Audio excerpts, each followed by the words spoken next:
नमस्कार साथीहरू। आजको क्लासमा हामी क्लास 11 को प्रिन्सिपल अफ अकाउन्टिङ अन्तर्गत सब्सिडायरी बुक भन्ने च्याप्टर स्टार्ट गर्न गइरहेका छौँ। सो सब्सिडायरी बुक भनेको चाहिँ के हुन्छ भनेर भन्दाखेरि कुनै पनि बिजनेस अर्गनाइजेसन जुन चाहिँ एकदमै धेरै ट्रान्जेक्सन हुन्छ त्यहाँनेरि त्यो चाहिँ बिग अर्गनाइजेसन छ भनेदेखि त्यो अर्गनाइजेसनहरूमा जर्नल बनाउँदा बनाउँदा टाइम धेरै वेस्ट हुन्छ हैन, अथवा मिस्टेक अथवा इरर हुने चान्स धेरै हुन्छ भनेदेखि त्यस्तो ठुलो ट्रान्जेक्सन गर्ने कम्पनीहरूले बिग अर्गनाइजेसनहरूले के गर्छन् भनेर भन्दाखेरि सेम नेचरको ट्रान्जेक्सन भएकाहरूलाई एउटै ठाउँमा के गर्छन्, रेकर्ड गर्छन्। त्यो एकै ठाउँमा रेकर्ड गर्ने सेम नेचरको ट्रान्जेक्सनहरूलाई एकै ठाउँमा एकट्ठा गरेर रेकर्ड गर्ने एउटा बुक छ, त्यसलाई हामी सब्सिडायरी बुक भन्छौँ। त्यसैले सब्सिडायरी बुकलाई हामी it is a part of journal पनि भनेर भन्छौँ होइन। यो एउटा जर्नलकै पार्ट हो होइन, जसमा चाहिँ सेम नेचरको के हुन्छ ट्रान्जेक्सनहरूलाई रेकर्ड गरिन्छ। So it's a part of journal है। अर्को भनेको subsidiary book is also called sub division of journal भनेर भनिन्छ। सो जर्नलको पार्ट हो र यसलाई जर्नलकै सब डिभिजन पनि भन्छ। अर्को भनेको it records the transaction of similar and requiring nature भनेर भन्छ होइन। एउटै नेचरको जस्तै तपाईँको क्रेडिट मात्र भयो भने अथवा गुड्स इन ट्रेड मात्र भयो भने होइन, अब क्रेडिट क्रेडिट क्रेडिट एकै ठाउँमा राख्नु पर्यो भने त्यसलाई हामी सब्सिडायरी बुकमा राख्छौँ। अनि अर्को भनेको गुड्स इन ट्रेड भएको ट्रान्जेक्सनहरू भयो भने त्यसलाई हामी कहाँ राख्छौँ, सब्सिडायरी बुकमा राख्छौँ। एउटा सेम नेचरको हुनु पर्यो, अर्को रिकरिङ भनेको फ्रिक्वेन्टली रिपिटेड भएको ट्रान्जेक्सनहरूलाई रेकर्ड गर्छौँ। सो अब सब्सिडायरी बुक बनाइरहँदाखेरि के बनाउनुपर्छ, यसको टाइप्सहरू के हो त भनेर भन्दाखेरि एउटा पर्चेज बुक बनाउनुपर्छ, अर्को सेल्स बुक बनाउनुपर्छ, अर्को पर्चेज रिटर्न बुक अथवा रिटर्न आउटवार्ड बुक बनाउनुपर्छ, अर्को सेल्स रिटर्न बुक बनाउनुपर्छ अथवा यसलाई हामी रिटर्न इनवार्ड बुक पनि भनेर भन्छौँ। पर्चेज रिटर्नको अर्को नाम भनेको रिटर्न आउटवार्ड हो, सेल्स रिटर्नको अर्को नाम भनेको रिटर्न इनवार्ड हो। तपाईँले पर्चेज गर्नुभयो, त्यो पर्चेज बुकमा जान्छ। पर्चेज गरेको कुरा मन परेन र तपाईँले फिर्ता गरिदिनु भयो, रिटर्न गरिदिनु भयो भने त्यो कहाँ जान्छ, पर्चेज रिटर्न बुकमा जान्छ। सो सेल्स गर्नुभयो, तपाईँले बेच्नुभयो सामान, त्यो सामान चाहिँ कस्टमरले मन नपराएर फिर्ता गरिदियो, बेचेको सामान पनि फिर्ता आउँछ भने त्यो चाहिँ कहाँ जान्छ, सेल्स रिटर्न बुकमा जान्छ। यो सेल्स रिटर्न बुकलाई हामी रिटर्न इनवार्ड बुक पनि भनेर भन्छौँ। अर्को भनेको बिल्स रिसिभेबल बुक बनाउनुपर्छ, अर्को बिल्स पेएबल बुक बनाउनुपर्छ र अर्को क्यास बुक बनाउनुपर्छ। So these are the types of what subsidiary book भनेर भन्छौँ। अब यो चाहिँ हाम्रो जर्नल भयो। पर्चेज बुकमा चाहिँ पर्चेज गरेको ट्रान्जेक्सनहरू मात्र रेकर्ड हुने भयो, सेल्स बुकमा सेल्स गरेको मात्र ट्रान्जेक्सनहरू रेकर्ड हुने भयो, पर्चेज रिटर्न बुकमा पर्चेज रिटर्न भएको ट्रान्जेक्सनहरू मात्र के हुने भयो, रेकर्ड हुने भयो, सेल्स रिटर्नमा सेल्स रिटर्न भएको मात्र के हुने भयो, रेकर्डिङ हुने भयो। यो जर्नल हो अथवा सब डिभिजन अफ जर्नल हो भनेदेखि अब जर्नल पछि हामीले लेजर बनाउनु पर्छ। सो पर्चेज बुकको हामीले पर्चेज अकाउन्ट पनि बनाउनु पर्छ। सो सेल्स बुकको सेल्स अकाउन्ट पनि बनाउनु पर्छ। यो चाहिँ के हो, लेजर हो भने यसको सेल्स रिटर्न अकाउन्ट पनि बनाउनु पर्छ, यसको पर्चेज रिटर्न अकाउन्ट पनि बनाउनु पर्छ, यसको सेल्स रिटर्न अकाउन्ट पनि बनाउनु पर्छ, यसको बिल्स रिसिभेबल अकाउन्ट बनाउनु पर्छ, यसको बिल्स पेएबल अकाउन्ट बनाउनु पर्छ। So cash book already it's a ledger.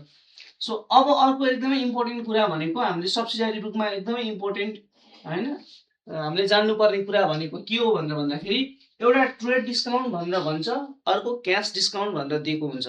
So trade discount भनेको चाहिँ के हो त भनेर भन्दाखेरि यदि तपाईँलाई कुनै पनि कम्पनीले आफ्नो प्रोडक्टको लिस्ट प्राइस, त्यहाँ तोकेको प्राइस भन्दा केही कम प्राइसमा चाहिँ तपाईँलाई सामान बेच्छ भने त्यसलाई हामी ट्रेड डिस्काउन्ट भन्छौँ। जस्तै कुनै प्रोडक्ट 1000 रुपियाँमा पाइरहेको छ, त्यसको प्राइस 1000 रुपियाँ छ भने होइन, अब त्यसलाई 999 भनेर भन्यो भने कस्टमर के हुन्छ, अट्र्याक्ट हुन्छ नि त। ओहो, 1000 रुपियाँमा पाउने सामान 999 पायो सुन्दाखेरि के हुन्छ, कस्टमरलाई एकदमै कम भएको जस्तो लाग्छ। जस्तै 3000 भन्नु र 2999 भन्नु के हुन्छ, 3000 भन्दा बढी जान्छ, सुनिन्छ होइन, र 2999 भन्यो भने के हुन्छ, कम हुन्छ। त्यसरी लिस्ट प्राइसमा चाहिँ केही प्राइस अथवा केही एमाउन्ट घटाएर यदि तपाईँ कुनै कम्पनीले सामान बेच्छ भने हामी त्यसलाई के भन्छौँ, ट्रेड डिस्काउन्ट भन्छौँ। ट्रेड डिस्काउन्टको एउटै उद्देश्य के हो त भन्दाखेरि नयाँ कस्टमरलाई अट्र्याक्ट गर्नु होइन।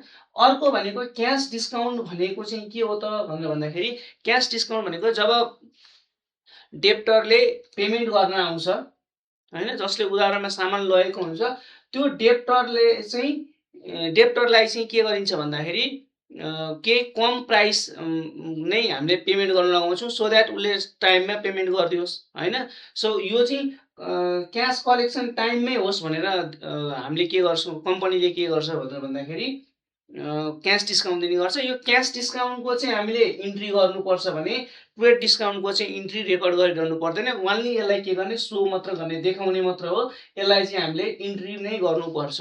सो यसरी हामीले सब्सिडारी बुक बनाउन सक्छौँ। सो अब हामी पर्चेज बुक र सेल्स बुकतिर जान्छौँ। सो अब हामी पर्चेज बुक बनाउन गइरहेका छौँ। सो पर्चेज बुक बनाउनुभन्दा अगाडि हामीले बुझ्नुपर्ने कुरा चाहिँ के हो त भन्दाखेरि पर्चेज बुकमा चाहिँ दुईवटा क्राइटेरिया मिट हुनुपर्छ। एउटा कुरा चाहिँ it records only credit transaction भनेर भनेको छ, भनेको मतलब क्रेडिटमा उधारोमा भएको कारोबार मात्र रेकर्ड हुन्छ, क्यासमा भएको कारोबारहरू यसमा रेकर्ड हुँदैन। एक नम्बरमा बुझ्नुपर्ने, नोट डाउन गर्नुपर्ने कुरा चाहिँ के हो भने क्रेडिट ट्रान्जेक्सन मात्र रेकर्ड हुन्छ, उधारोमा किनिएको सामानहरूको मात्र के हुन्छ, रेकर्ड हुन्छ। र कस्तो सामान चाहिँ रेकर्ड हुन्छ त भनेर भन्दाखेरि it records only goods in trade भनेर भनेको छ। Goods in trade or trading goods भनेको व्यापारिक प्रयोजनको लागि किनेको सामानहरू मात्र रेकर्ड हुन्छ यसमा चाहिँ होइन। अफिस युजको लागि किनेको अथवा पर्सनल युजको लागि किनेको, घरायसी प्रयोजनको लागि किनेको सामानहरूको रेकर्ड हुँदैन। यसमा ध्यान दिनुपर्ने कुरा भनेको एउटा क्रेडिट उधारोमा किनेको हुनु पर्यो, दोस्रो भनेको व्यापारिक प्रयोजनको लागि, त्यो किनेपछि त्यो सामान उसले फेरि बेच्नको लागि किनेको हुनु पर्यो होइन, घरको लागि, अफिसको लागि, आफ्नो व्यक्तिगत प्रयोजनको लागि किनेको हुनु भएन। त्यस्तो क्राइटेरिया मिट भएको ट्रान्जेक्सनहरू मात्र के कहाँ जान्छ, सब्सिडारी बुकमा जान्छ अथवा पर्चेज बुकमा जान्छ। सो यहाँनिर हामीले हेर्दाखेरि क्वेसनमा के छ भन्दा consider the following information of Saroj, यो चाहिँ सरोजको ट्रान्जेक्सन हो अरे। सो फागुन 10मा purchase goods on credit from Nimesh of Kathmandu भनेर भनेको छ होइन, काठमाडौँको निमेषसँग किनेको रे क्रेडिटमा भनेपछि फर्स्ट क्राइटेरिया मिट भयो। अर्को भनेको 100 table fans at the rate ₹1000 each र 200 ceiling fan at the rate 1200 each भनेर भनेको छ भने यहाँ पनि टेबल फ्यान छ, यहाँ पनि सिलिङ र टेबल फ्यान छ, यहाँ टेबल र सिलिङ फ्यान छ, यहाँ एयर कन्डिसनर छ, यहाँ पनि के छ, टेबल फ्यान र सिलिङ फ्यान छ भनेपछि यसमा के हुने भयो त, यो सबै सिमिलर नेचरको ट्रान्जेक्सन भयो। यो सबै बेच्नको लागि किनेको रहेछ, उसले घरको लागि, अफिसको लागि अथवा आफ्नो पर्सनल युजको लागि किनेको हुने रहेछ। सो हामी यस्तो ट्रान्जेक्सनहरू के गर्छौँ, सब्सिडारी बुक अर पर्चेज बुकमा हामी रेकर्ड गर्छौँ। सो अब पर्चेज बुक बनाइरहँदाखेरि पर्चेज बुकको फर्मेट के छ, माथि जहिले पनि पर्चेज बुक अफ कसको, सरोजको भनेर लेख्नु पर्यो। अर्को भनेको date particulars, invoice number, LF, एमाउन्टलाई डिटेल्समा राख्नु पर्यो र टोटल गर्नु पर्यो। अब यहाँ हाम्रो फागुन 10मा 11 महिना 10 गते के छ भन्दा यसले त हाम्रो दुईटै क्राइटेरिया मिट गरेको छ, एउटा क्रेडिट ट्रान्जेक्सन पनि छ, अर्को गुड्स इन ट्रेड पनि छ भनेपछि सो यहाँ के गर्नु पर्यो, निमेष कोसँग किनेको त्यो क्रेडिटरको नाम लेख्नु पर्यो अनि यहाँनिर काठमाडौँको कहाँको हो त्यो उसको लोकेसन पनि लेख्नु पर्यो। सो अब यहाँ के भनेको छ, 100 table fan, okay 100 table fans at the rate ₹1000 भनेर भनेको छ भनेपछि 1000 × 100 गर्यो भने यो डिटेल्समा लेख्नु पर्यो 1 लाख रुपियाँ भनेर। अर्को भनेको हाम्रो 200 है ceiling fans at the rate ₹1200 भनेर भनेको छ, भनेको एट द रेट भनेको चाहिँ पर पिस कति हो भन्न खोजेको। 1200 × 2 गर्यो भने 2,40,000 आउँछ। सो यो गर्यो भने यसको टोटल 3,40,000 आउँछ।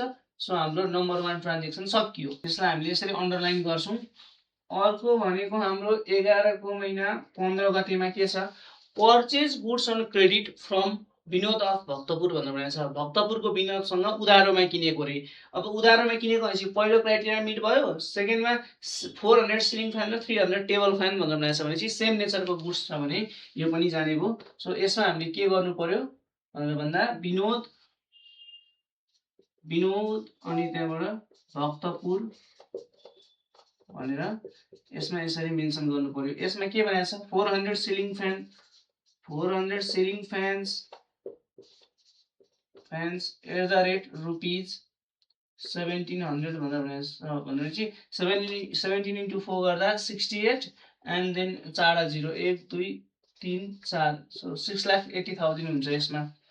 अनि अर्को भनेको 300 table fan, 300 table fans at the rate ₹1400 भनेको छ। 14 × 3 गर्यो भने 42 हुन्छ 4 अनि 1 2 3 4 0 भनेपछि 4,20,000 हुन्छ 4,20,000 लाई टोटल गर्यो भने यो 11 लाख रुपैयाँ हुन्छ 11 लाखमा हामीले यहाँ के छ ट्रेड डिस्काउन्ट दिनु भनेर भनेको छ ट्रेड डिस्काउन्टको कुरा मैले अगाडि नै गरिसकेको छु यसलाई चाहिँ के गर्ने उहाँले सो मात्र गर्ने हैन देखाउने मात्र हो कतै रेकर्ड गर्नु चाहिँ पर्दैन सो ट्रेड डिस्काउन्ट हो एट 10% भनेर भनेको छ 11 लाखको 10% 1,10,000 हुन्छ सो 1,10,000 रुपैयाँ माइनस गर्नु पर्यो 11 लाखमा 1,10,000 घटायो भने टोटल हुन आउँछ 9,90,000 रुपैयाँ 9,90,000 राख्नु पर्यो एगेन अर्को हाम्रो फागुन 20 मा के भनेको छ पर्चेज गुड्स फर क्याश भन्नु भनेको छ क्याशमा किनेको हो नि भनेपछि हाम्रो क्रेडिट ट्रान्जेक्सन यो क्राइटेरिया मिट भएन भने चाहिँ यो रेकर्डै हुँदैन यो दुईटै क्राइटेरिया मिट हुनुपर्छ है साथीहरु दुईटै क्राइटेरिया मिट हुनको लागि अब यसमा क्राइटेरिया 1 फेल भएपछि सो नो एन्ट्री किनभने यो क्याशमा किनेको हो